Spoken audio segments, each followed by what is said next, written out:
Bu, kita menghargai semua perkembangan pengetahuan, teknologi, peradaban dan sebagainya. Tapi ibu jangan sampai lemah dalam satu hal ini. Demi Allah saya katakan, apresiasi tertinggi dari Allah kepada seorang perempuan yang telah berumah tangga, ternyata bukan profesi dunianya.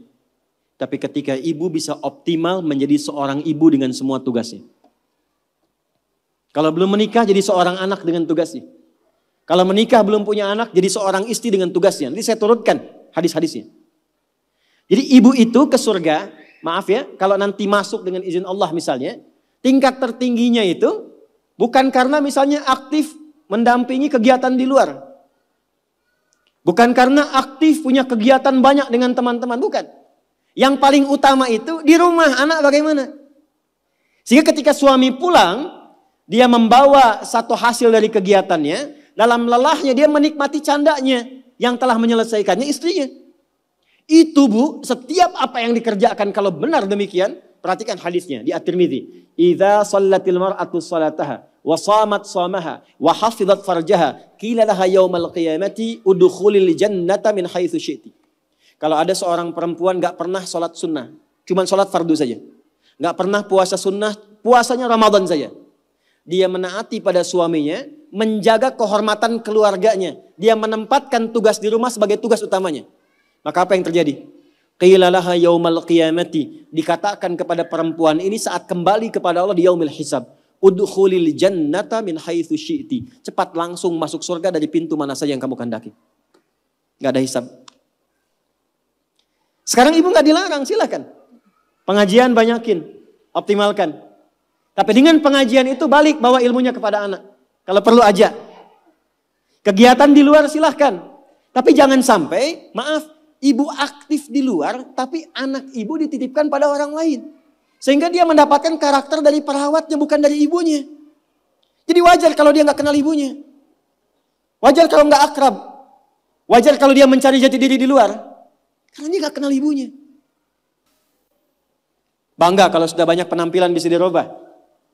Ibu nggak khawatir kalau anaknya mencari perhatian di luar. Ibu nggak pernah bahkan sempat menyapanya. Cuman ketemu, berangkat, tidur, ketemu lagi. Lalu apa yang mau dicari dari apa yang dikumpulkan itu? Nah, Sayyidah Khadijah itu sebelum Nabi pulang itu sudah khatam. Makanya kita belum pernah dengar kan kisah cerita Fatimah merewelkan Nabi. Pernah nggak? Umi Kulthum merepotkan Nabi? Nggak ada.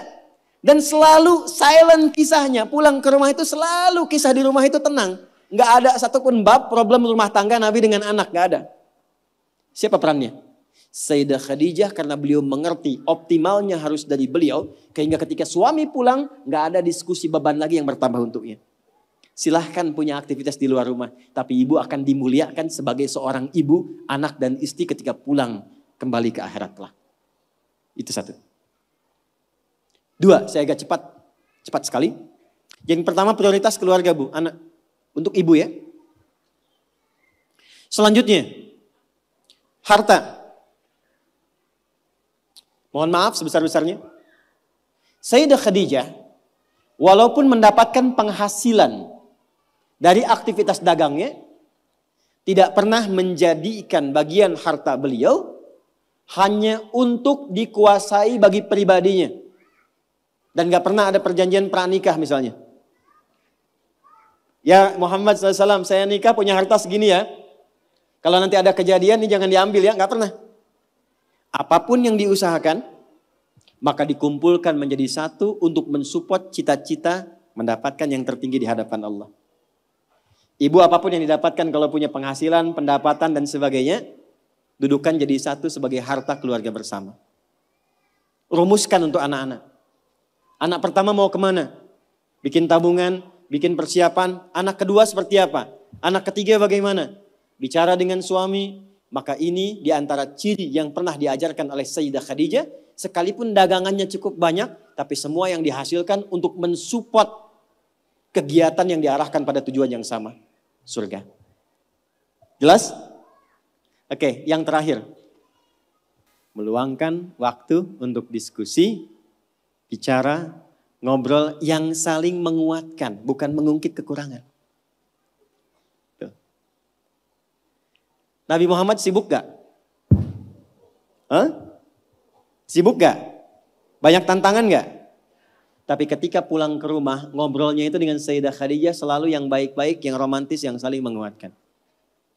Gak pernah ada satupun kalimat tercatat di dalam lisan Sayyidah Khadijah, kenapa sih begitu sibuk? Datang ke rumah cuma bawa masalah. Kenapa sih gak punya waktu?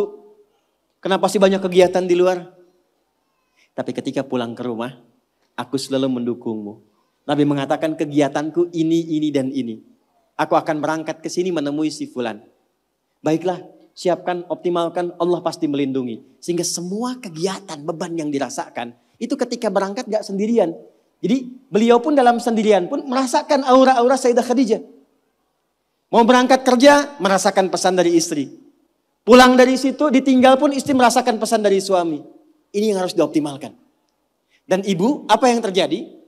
Ketika dimanapun suami beraktivitas dengan pola seperti ini, maka Allah menjaga ikatan pertalian rumah tangganya sehingga dijaga dari sifat-sifat rentan yang kemungkinan bergeser atau menodai kehidupan rumah tangganya. Maaf, ini bahasanya agak halus ya. Jadi kalau ada godaan dari pihak lain itu tidak mudah untuk mendapatinya karena kalimat istri sudah sampai pada jiwanya. Sepeninggal beliau pun ketika Sayyidah Khadijah meninggal, itu kemimpinya terbawa. Karena kenapa? Dialognya nyambung. Khadijah. Kebawa. Bisa nggak menciptakan suasana itu? Jadi kalau kita simpulkan satu, tingkatkan hubungan dengan Allah lewat skema sholat dengan baik. Yang kedua, jadi ibu yang paripurna yang memperhatikan keadaan anak, keluarga dengan sempurna. Sekalipun ada aktivitas di luar, pastikan yang di dalam baik dulu. Yang ketiga, pintu dialog yang dibuka untuk saling menguatkan dengan pasangan. Itu terjaga, itu optimal, istiqomah aja Bu 3 itu sampai dengan meninggal. Maka silahkan tunggu panggilan pulang. Ya ayyatuhan nafsul mutmainnah. Irji'i ila rabbiki radiyatan mardiyah. Fadkhuli fi ibadi. Wadkhuli jannati.